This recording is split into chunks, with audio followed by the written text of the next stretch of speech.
Hey guys, so today I'm going to be bringing a highlight video. This one is again going to be an Evolution Bloodcraft one.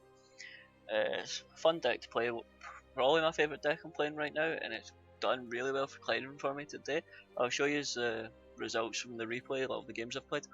But before we get into the deck list, I just want to quickly say that the game I'll be showing you was streamed on Twitch. I've started streaming recently, so I will put a link down below if you want to go follow that in case you're ever interested. Come watch me stream, as well as my Twitter will be there as well. And again, if you want to see more YouTube videos, feel free to subscribe. I'm trying to do these videos roughly daily, kind of slows down at weekends, but I'll try and get at least 5 out a week. But yeah, so I'll quickly run over the deck. It's a standard Evolution Bloodcraft deck, kind of has my own little twist on it, but yeah, so obviously you run the Zeus, right? The deck's all about Zeus, he's your big finisher. So basically for every time you've evolved, when you play him, he gains one of these random effects. So he can gain like Storm, Bane, Ward, Ignore and Ward, or he can restore defense to your leader, as well as buffing himself up. So if it's an evolution deck, if you're going to be evolving things and it's in Bloodcraft, you have to play Succubus, right?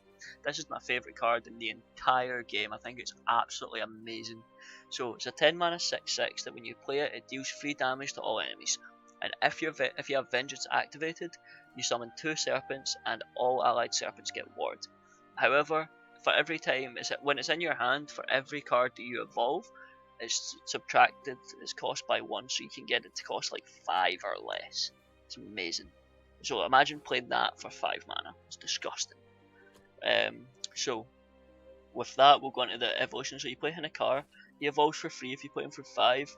This is like the evolve package here. He also has the last words. So he's a good bit of removal because when he dies, he deals X, where that is the number of times you've evolved followers to one random enemy. So like say you've evolved 5 times, he comes in, deals 4 damage to something, dies, deals 5 to another. It's really good. You also have your Jafnar, who evolves for free whenever you evolve another follower when he's in play, and he gains the Clash ability to deal 2 damage to enemy followers, so he's a good way to ping smaller creatures off before they can touch you. Urius, he evolves for free if you're in Vengeance, but even if you evolve him for 1 evolution point, he's still outstanding. So whenever an enemy follower comes into play, it deals 1 damage to the enemy leader and he heals you for 1. But as well, when you evolve him, he gains +4 attack, so he's a 5/5, and it also gains the effect that anytime he destroys an enemy follower and is not killed, he will heal himself back to full. So he just he can keep killing things. If they can't remove him on their turn, he just keeps killing things. And then finally, the one last thing that can evolve for free is Trill the Devilish Idol. So this is a very versatile card. You put either an Aza and Iza or a Demon Song into your hand. And Aza and Iza evolves Trill for free when you play it. So technically for 2, but you also get a 2/2 body, and it restores 2 defense to your leader as well. And then the Demon Song deals 2 damage to all enemy followers for 3 mana, and if Trill's in play, it deals 4. One last thing is Olivia. So you recover X play points when you play her, and X is the number of followers that you've evolved this game, so you can play her for 8 and regain 6 play points and stuff. Like, it's really, really good. And also, for as long as Olivia's on the board, it has the effect that the first follower you play each turn has the ability to evolve for 0 evolution points, so it's extending your evolution. Outside of that, it's a very standard Bloodcraft deck. So you've got your Restless Parish, Unleash the Nightmares, your draw package. You've got Azazel as decent removal and a Vengeance package, as well as a bit of sustainability. Because if you evolve him, he sets your maximum defense to 10, so you're always in Vengeance, but you can only take 3 damage at a time, which is really good. And you got like your Medusas and stuff. So the 2 cards that I'm taking into this deck right now are Angelic Smite to deal with your amulet decks, like your Havencrafts and your Portalcrafts, stuff like that. And it can deal with Hades as well. And the bit of tech that I really like is Laura the Enraged Commander. So basically, like the fanfare effect's good. If it's Vengeance is activated, it gives a Bloodcraft follower in your hand Storm, and if it's turn 10 or later with Vengeance, it gives all Bloodcraft followers in your hand Storm. But if you evolve it, it becomes a 5/5 with Storm, so it's a really good way to push through damage. But yeah guys, that is the deck that I've been running, and it's not the right button.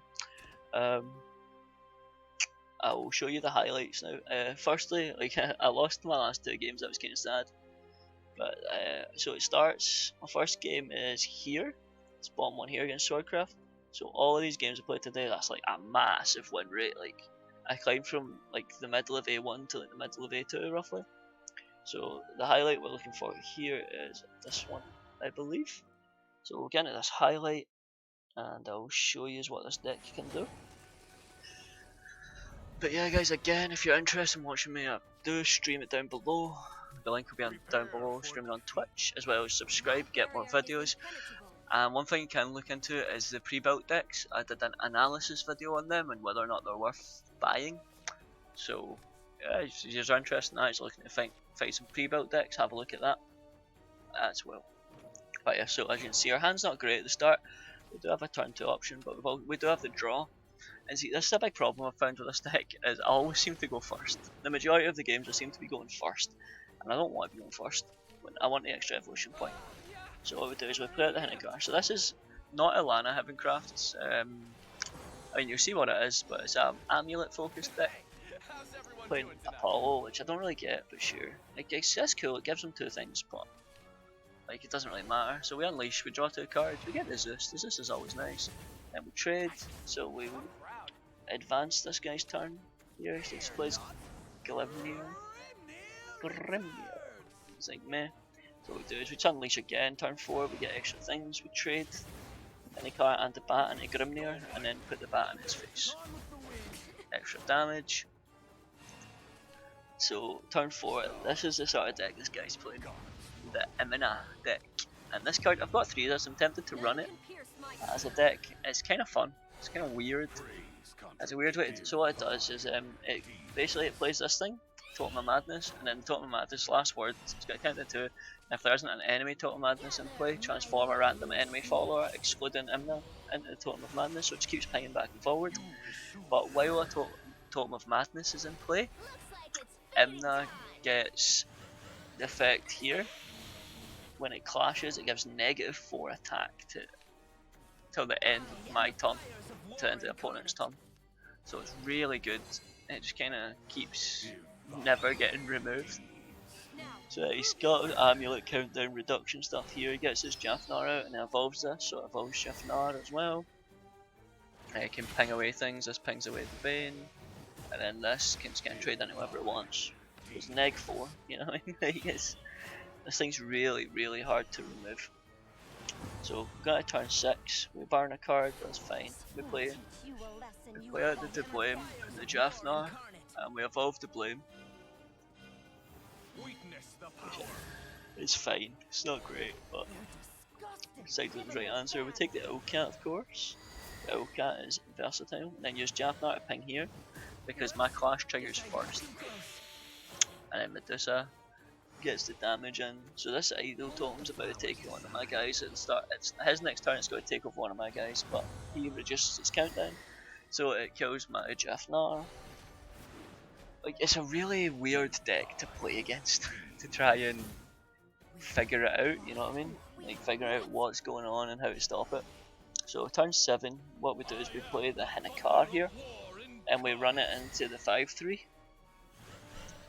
So that it dies and deals 4 to the Imina, and then we can just peck a Shadowverse that away. As you can see, he does, like, one thing I will say is if the totem doesn't have anything to take over, it dies with the amulet, so like, that's like one way to get rid of it, but if you clear the Imina, it's just a pain in the arse because it's removing things anyway. You still need to deal with it, so what he does is get the Kel out, and he trades here. At the start of my turn, this is going to get destroyed. The totem's going to run out and it takes over his guy again. So here we just succubus and clear the board. And that's it for the turn, there's no point putting anything else out. And he's got Havencraft here. So quickly I'll talk over what I do next turn. Sorry, he clears the board here and just kinda, that's it. He puts out a little thing made, doesn't get anything else. So what I do for my next turn is I just skip, because I'm not going to overdraw, and if I don't play anything, this totem can't go anywhere, so it just gets destroyed. So what I do is I just don't play anything, skip my turn, because I have no reason to play anything, and then the totem gets destroyed, because the totem would just destroy whatever I played anyway. So he plays out another one, but I've not got a follower, so I don't get the totem, and then I just Zeus him.